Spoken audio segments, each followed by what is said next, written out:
Mionto minyamo Yesu anono gagao Itrona gbeto gbe aso anu gagao Metio mon lofo Oleva ko Metio mon mi adu pe o Oleva ko le Yesu tra moto Ezande toto hodoko Nanu amonu klonko Eteno koma uto dia for the queen kede ayinga vako Ezande toto hodoba Nanu amonu klonko Eteno koma uto dia for the queen kede ayinga vako Mingbe fon Na bota me pakuba Eglono gano va yoro na me Et donc bébé unshi indo kose monu ayonongo Na buta me pakugo Eglono gano va yoro na me Et donc bébé unshi indo kose monu ayonongo Alléluia Mawa tragodo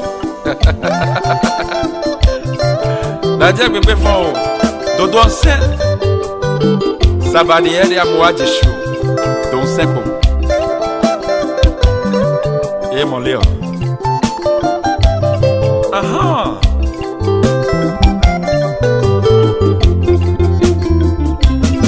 Osana Maudo no de imo ya wane imo kaloko de Estelle hinyi nyochovi Kama ukako mausaro fioshi Maudo no de imo ya wane imo kaloko de Akweno Yesu Kristo Joseph hile toviome Kama ukako mausado safoga Yesu do no de imo ya wane imo kaloko de No iweni De inkado Uno manu de kabene jidonlo Ezande toto hodoba Nanu amonu glongo Eteno koma uto dia for the queen kede anyika bako Ezande toto hodoba Nanu amonu glongo Eteno koma uto dia for the queen kede anyika bako Na buta me pakuba Ekreno ganu va yono na me Et donc bébé l'enchi Indo khose monu ayono lo Yeah Eso bevole Ajano rumbake Ya sokpa Yesu Kristo Ye mon léon Anyono be Mi beton Melowe Mi beton Inyewe Anyono mi sabarielo Anyono lo Otakwe towe Anyono mi lo Lalo towe Anyono mi lo Tobipi towe Anyono mi lo Omi towe Anyono mi lo Topo towe Anyono mi lo Sofi towe Anyono mi lo Lakwe towe Anyono mi lo Yakoto me towe Anyono mi lo Mi beton Melowe Mi bebe fo Anyono mi lo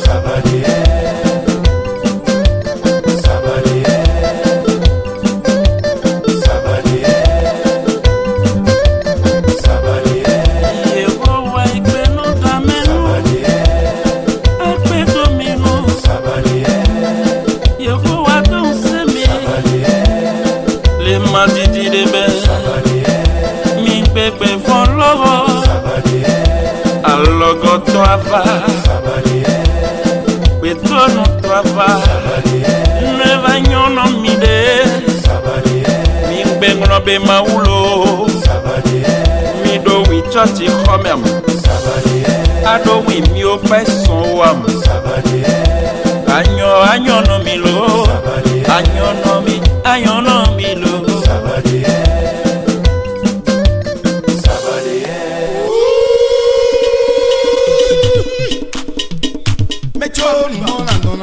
na gbe to pere Yekura ni serude. Na wale adongo. Ame musu na donando na gbedo nyawa. Yekura ni serude. Na wale adongo. Ame mona donando na gbedo peria. Yekura ni serude. Na wale adongo. Mejobu mona donando na gbedo nyawa. Yekura ni serude. Na wale adongo. Ame mona donando na gbedo peria. Yekura ni serude. Na wale adongo. Mejobu mona donando na gbedo nyawa. Yekura ni serude. Na wale adongo. Louis Kota. Keke la tabi. Agua biafra hanya tosopon. La tabi. Agua biafra. Keke la tabi. Agua biafra hanya tosopon. La tabi. Agua biafra. Keke la tabi. Agua biafra hanya tosopon. La tabi. Agua biafra. Keke la tabi. Agua biafra hanya tosopon. La tabi. Agua biafra. Keke la tabi. Agua biafra hanya tosopon. Etienne Mathieu Tambo mona donando na gbedo peria. Yekura ni serude. Na wale adongo. Ame onu mona donando na gbedo nyawa. Yekura ni serude. Na wale adongo. Ame onu mona donando na gbedo peria. Yekura ni serude. Na wale adongo. Mejobu mona donando na gbedo nyawa. Yekura ni serude. Na wale adongo. Ame onu mona donando na gbedo peria. Yekura ni serude. Na wale adongo. Arnaud Agosso mona donando West nyawa. Yekura ni serude. Na wale adongo. Kazimi Sousou Kada le propos mi-temps dans tout au même canton et le nom canton bloé bon et si un dessous ta on do Beneto et l'homme yo bon nous démadje de me gbede a kaka ton fie gbe bo maka so na je gbede we ayo na bio mi do mi ni ko pelu ko nínú mi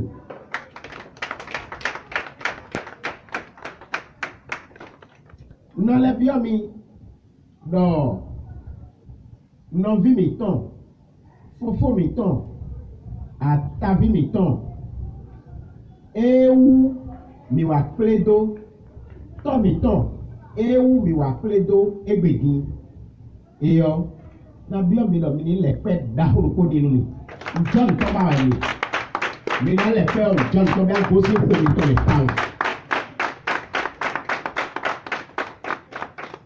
merci nkolo nǹkan tó náà yọ̀ ẹ̀dín hàn mo wá kó bẹ́ ọ mi náà sè mẹ́ ọ sí nǹkan mi máa bó tún yan o mi tẹ̀lé kó tó ń bonú nǹkan ìnàdétàn mọ́ àhẹ́tàn mọ́ ìnàdétàn àhẹ́tàn hàn o mi náà tó ń lọ nù ẹ́ lọ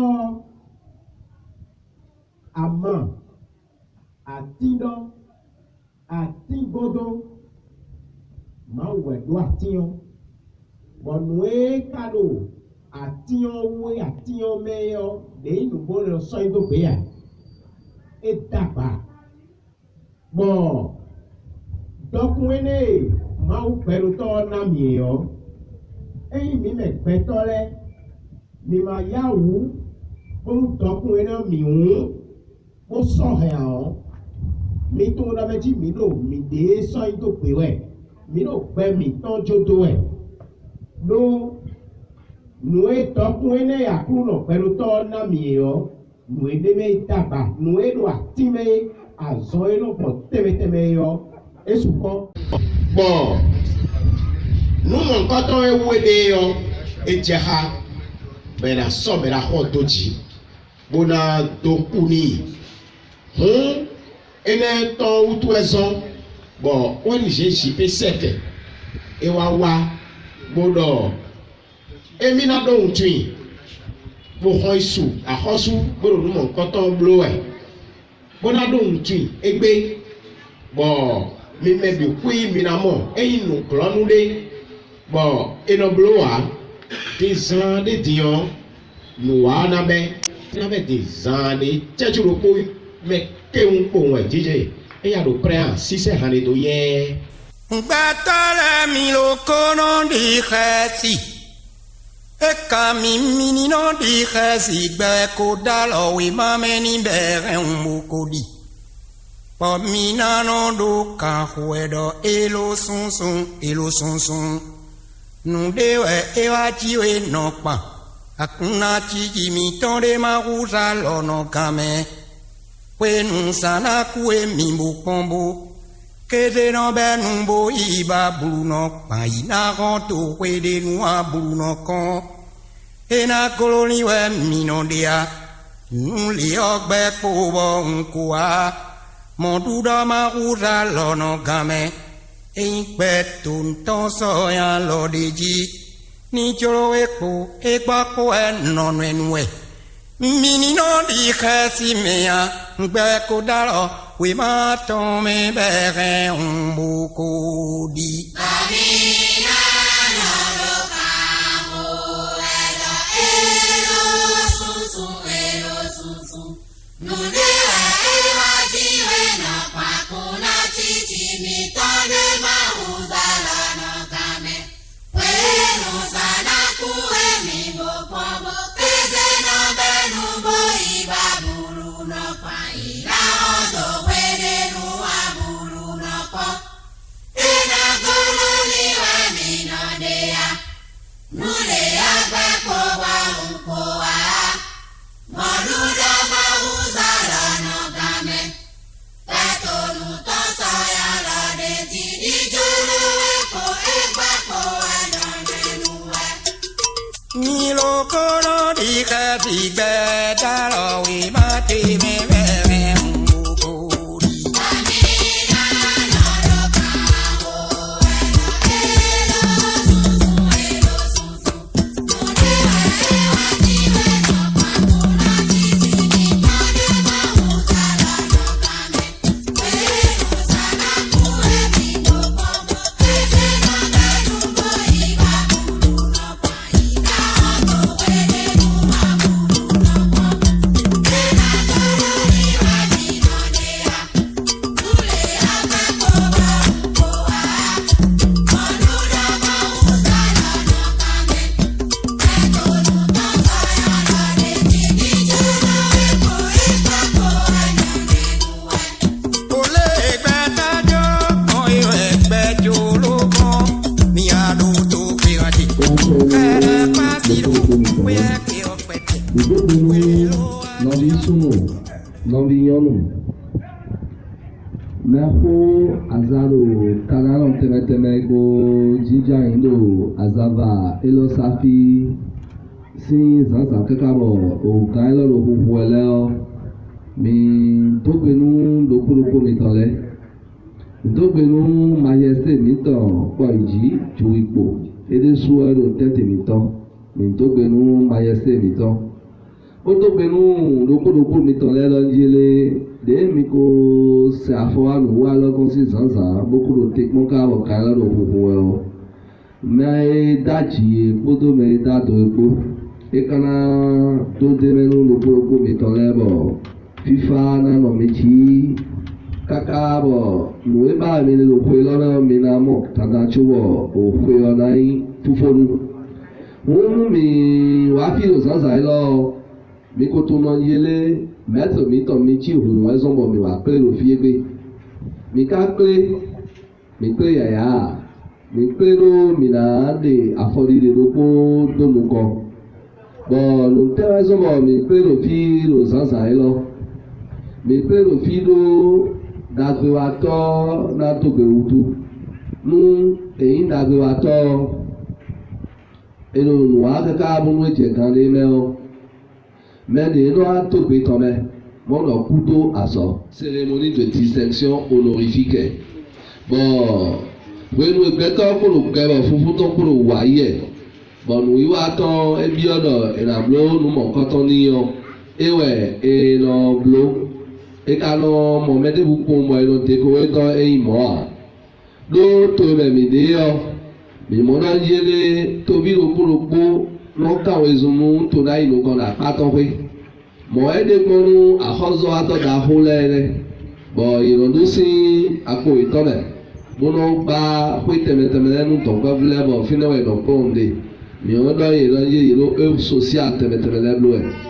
àmọ́ ọdún mi dàpá ẹ lọ́wọ́ pé gbé ọ mais bon atima atindo atingodo kodo nuye je hatemetemele kwo ina sodo kwa so mbena ene ozo mo beto gege mo kodo sa fún ilo egbe bo funfun eto kodo iwa ye bo yi beto kodo tebo beto lugbe mais no blo azo mo nkan to mo produit ton lewa azo kanji bo beto kan ko ji o mi plego gbeje ko bo amo do ko le we mi lo so me do ko ne olobo no tobe òun mi wá fi ro egbe ọ mi á tó lọ yẹlé mẹtò mi tọ méjì hùn ewé mi gbèjé nu ìwà tọ́lẹ́pọ́n lówó sọ produit tọ́lẹ́ yìí làwọn ató àtẹ̀mẹtẹ̀mẹlẹ́ bọ̀ amasi lẹ́wà sọ bọ̀ ewúrẹ́ mẹlẹ́ gá lówó kalẹ̀ blóbọ̀ mẹlẹ́dẹ̀ ewúrẹ́ kalẹ̀ yọ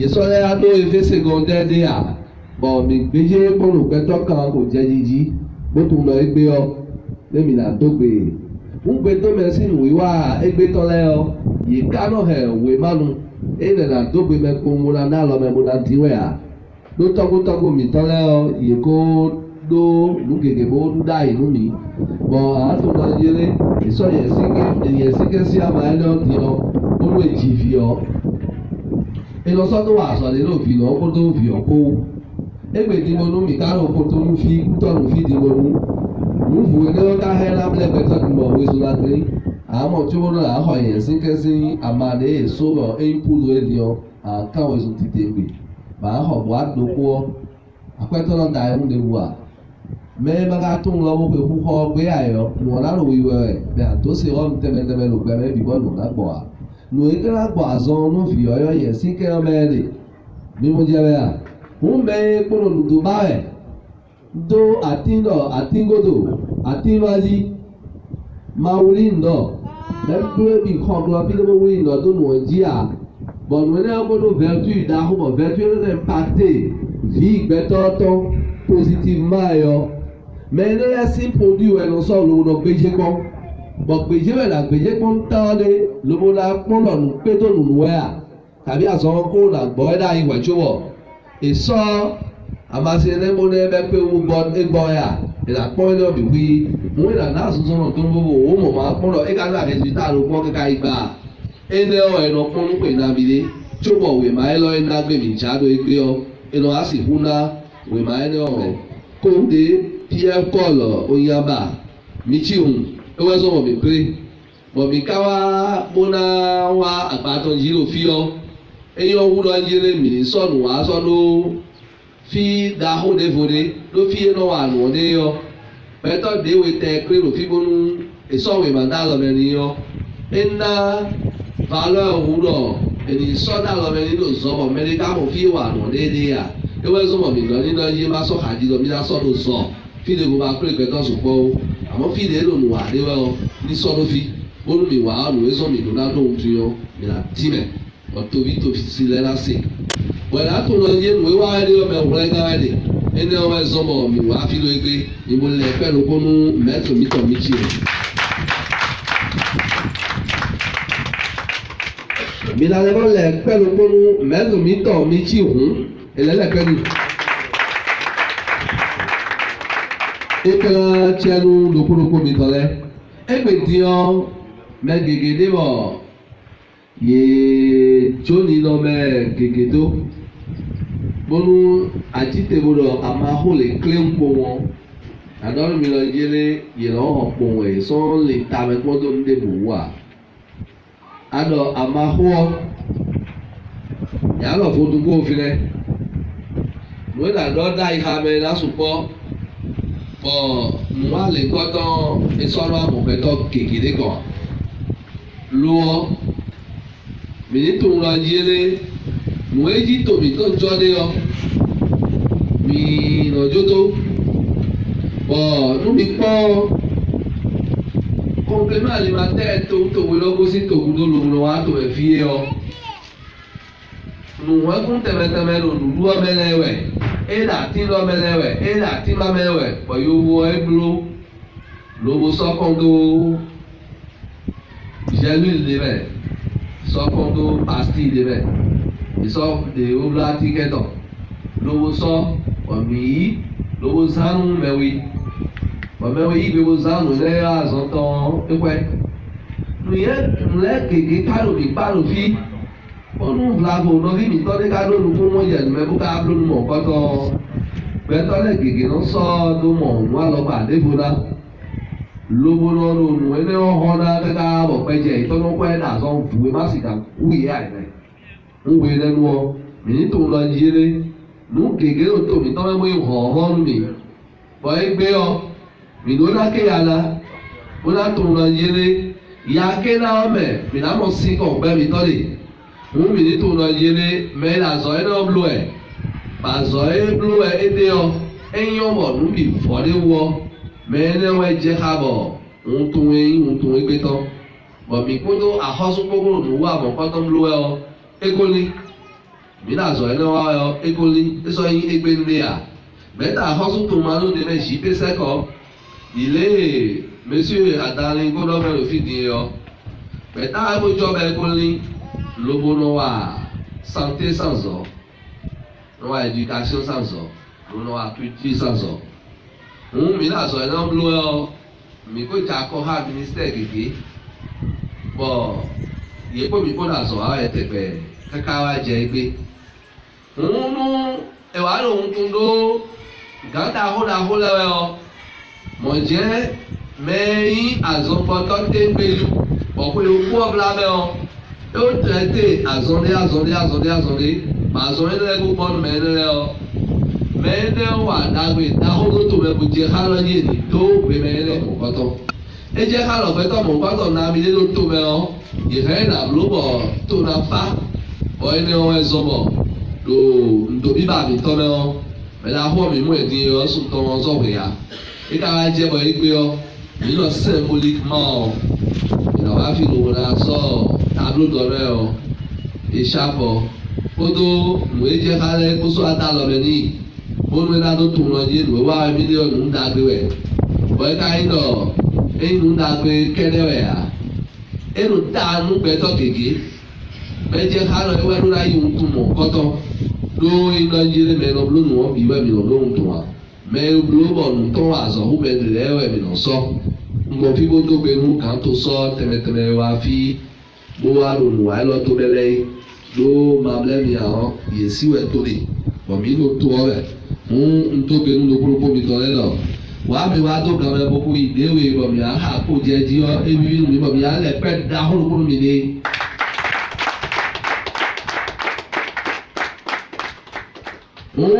mi sola remede je gahugo gege me a no mi jolo nu komitan no yo mi no eskil tesi asoba o beta hosu to ma no de me ji pe se ko o kanton le ye no pe po yesu po pele àmọ́ mi wei me so nu ta nu ye bodo nu wa le ele nkoton le mi na no enwe bo mi ti afa ibo tun lo mi na wa nu wa le nkoton do me mi amo ya che le nu ko mi to ye lo ton e o secretariat wa je to e lo wa so le ya de kala pa che fi e ndo ba to e un me lo e ba wa lo ton o yo lo monsieur Adani Albert ya e lo pa che fi o e yo lo adasu no un mi me attendez des et c'est au bout minimum remise de tableau d'honneur coffre autant l'aide on est vivi nous sous bon mais nous tout on l'aide mais va dire j'en fi nous menado que nous aller quand on bon tableau et bon les pères d'accord pour nous aider on doit nous mais bon DJ et il y a qu'on nous minute nous pour nous un petit tour pour les bien jaji et que la tienne nous pour nous mettre là.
tún lọ jílé mi àmọ́ ló ti gbilẹ̀ níbolo mẹlẹ sí nǹkọ́ pẹ̀lẹ́pẹ̀lẹ́ yìí wẹ̀ wàá gbé mi jáde fíọ́ wàá bọ̀ mi bló rapport bló liste de présence en mon juin de mon rapport bona montant bona déposé au ministère et j'ai allé ouais son bon quand il est émis à nous prier mais la donne mi lọ jílé mi la do so jàre pẹ̀lẹ́ bó kàn tí pẹ̀lẹ́ mẹ́tò fún gbé mẹ́ mú etí mẹ́tò fún gbé mẹ́ mi àmà ha mẹ́ ma mọ́lùkún jẹ́ so jàre nílẹ̀ mi àyẹ̀bọ̀ nù wá mi tán ẹ̀ náà jẹ́ yíyí jí merci mọ́dọ̀ mi la lè pẹ́ dáhùrùkúrú mẹ́tò mi tán mi jí.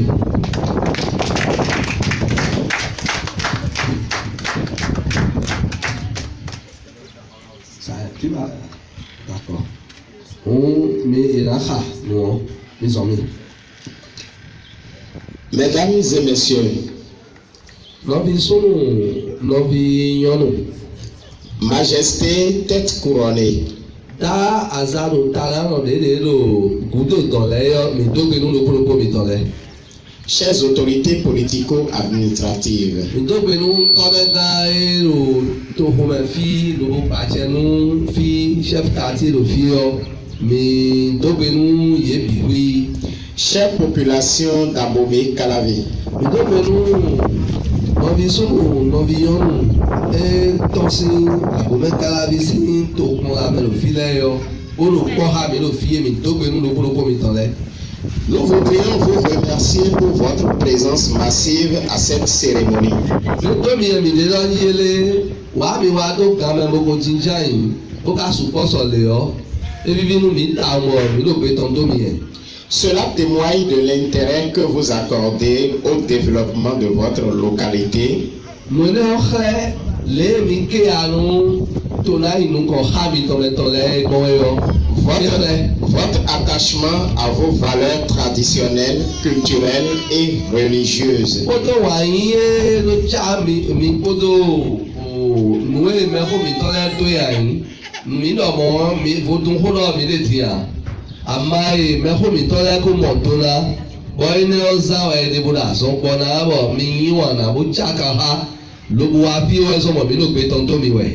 Est-il encore utile de rappeler aux uns et aux autres que le développement de chaque région dépend de la qualité et de l'unité de ses filles et fils? Lẹ́mi ká hunukun sọ̀rọ̀ fíye ọ ẹ ká sọ bí ọ̀rọ̀ ti lọ ìyàlẹ́ kọ́ tí nùmẹ́nu mi ti tó náà inú kan sọ ètò bí lókun wà lọ́jọ́ fún débẹ̀ nítòtò náà inú kan ẹ ká sọ bí ọ̀rọ̀ ìyàlẹ́ kọ́ tí débẹ̀ àti nùmẹ́dẹ́jì fìlà bọ̀bọ̀ ẹ náà sùn pọ́jú wọ̀ mí náà mọ̀ nùkún jẹ́ mẹ́à lótò náà inú kan sọ ìkólọ́ mi náà yẹlé mẹ́yìn mi ní sẹ́lẹ̀ kàn yẹ tọ́ họ́ ẹ̀ mẹ́yìn kọ́mẹ́gá bóyin chef quartier lo canton houé mais CAE et le canton houé mais maire et le canton houé mais toto tẹmẹtẹmẹ canton houé mon le poids mais kai ama soto poison to atingo do soto poison to atindo do poison to vi to bo to vi no mo ko do sa fui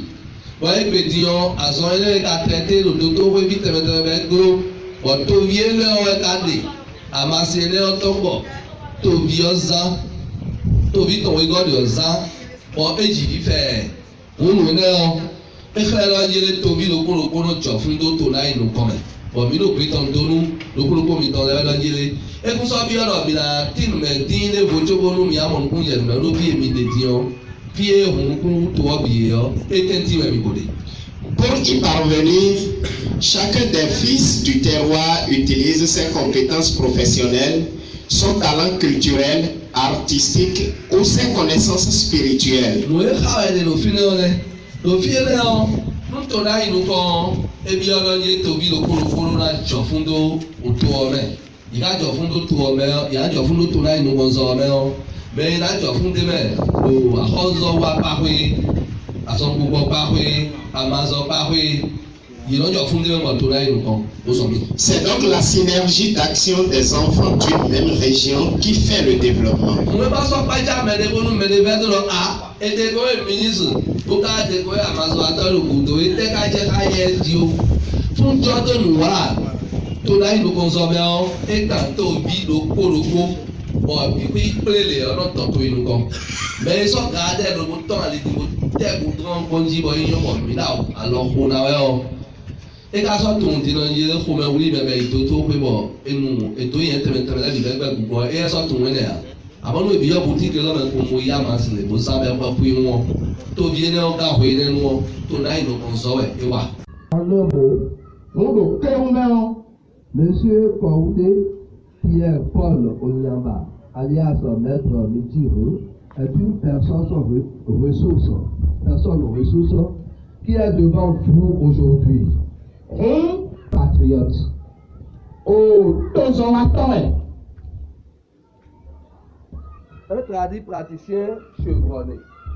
Oh, mais de Wayimbo, Aman, les sortes de Dido, à Sona, Tembeju, Un promoteur culturel qui nous honore, que nous honorons aujourd'hui. Oh, mais de Wayimbo, oh, et nous sommes à Mato, mais pas de mi-temps, Toti. Si vous retrouvez à travers cette présentation de l'homme, je vous prie d'ovationner votre frère.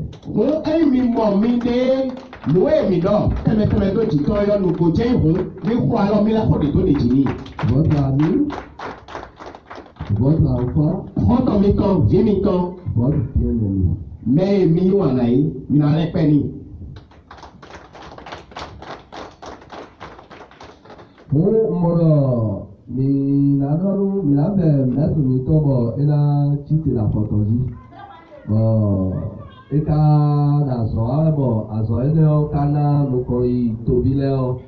Ebio dandano, avion e la kumbo jomo me chubulu, nuiwa mo koto mi na topi tomea. La melano kanjiwe jenu konu mbibo yubulo, ulo la santé avant tout. Ben nanji meleti mo benye ton la personne azomani azonenu azone ka go benye go gbe atike go gbe nu yen yo to bi fuyo mo lo ni keke de go gbo mo ti to mo mi se mo so alo so de wu wa so mi jo la don kun la ko do gbe mo le pe da ko ko ni.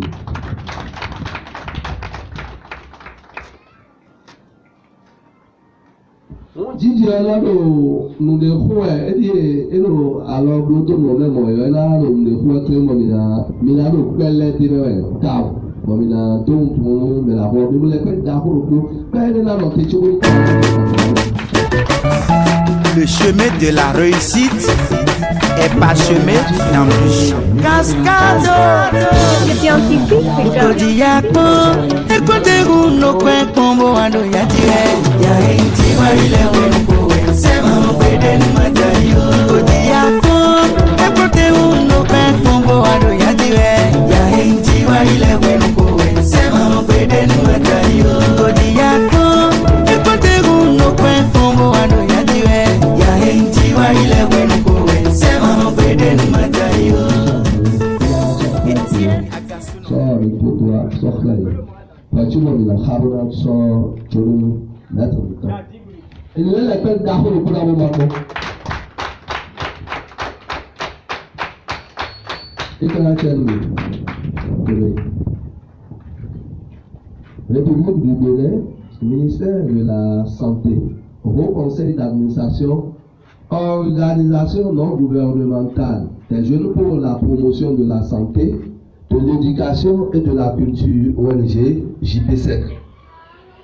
Au nom du Haut Conseil d'administration de l'organisation non gouvernementale des jeunes pour la promotion de la santé, de l'éducation et de la culture ONG JPSEC, et en ma qualité de président, nous, monsieur Eskil Assoba Tessi, attestons que monsieur Koude Pierre-Paul Onyamba, alias Maître Mitiro, herboriste, phytothérapeute, guérisseur traditionnel, président de l'ONG Ravis Bénin, spécialisé en désenvoûtement, purification, haute protection, appel à la chance, retour de gloire, guérit la folie, l'hémorroïde interne et externe, les faiblesses sexuelles, la stérilité chez l'homme et la femme, l'épilepsie, le diabète, l'hyper et l'hypotension artérielle,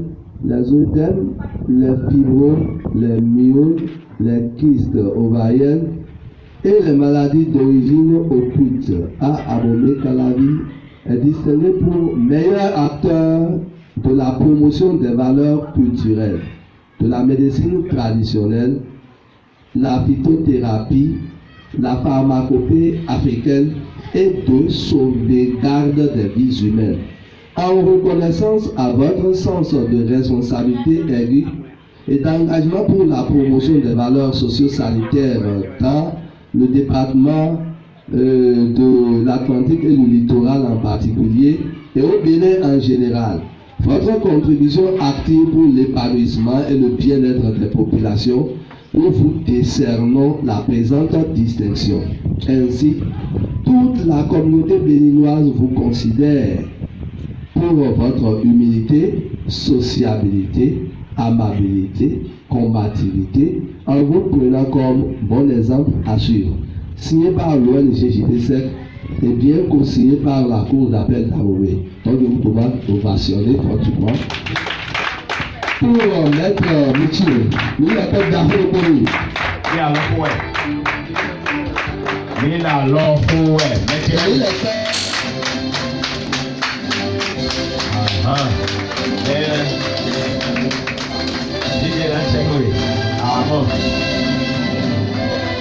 Merci Ekala Chelmi.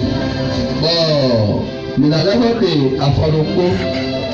Mais dans le jour déjà, nous allons dire et au temps mon canton nous sommes là. Il a dans le village et nous mettre Mito Michio et nous allons faire d'Afro pour nous maintenant.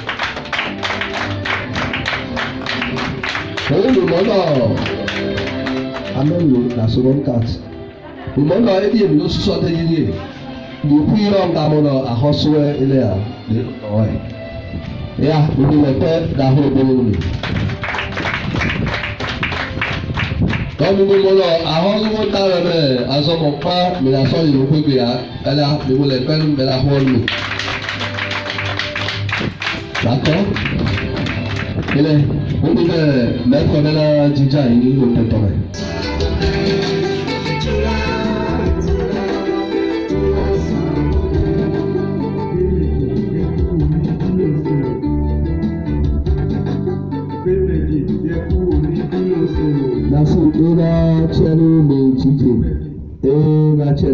Merci beaucoup.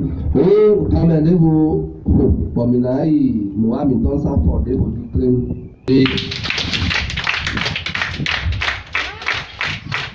il y a un tourné très diverti. Bon, mais on conseille de nous avons mis fit dans le gilet et nous avons agba le boulot d'agba dio. On a de vous même bien si on tourne la monaka. Et mon kini le filet, nous sommes dans le dia. Léon et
Aïe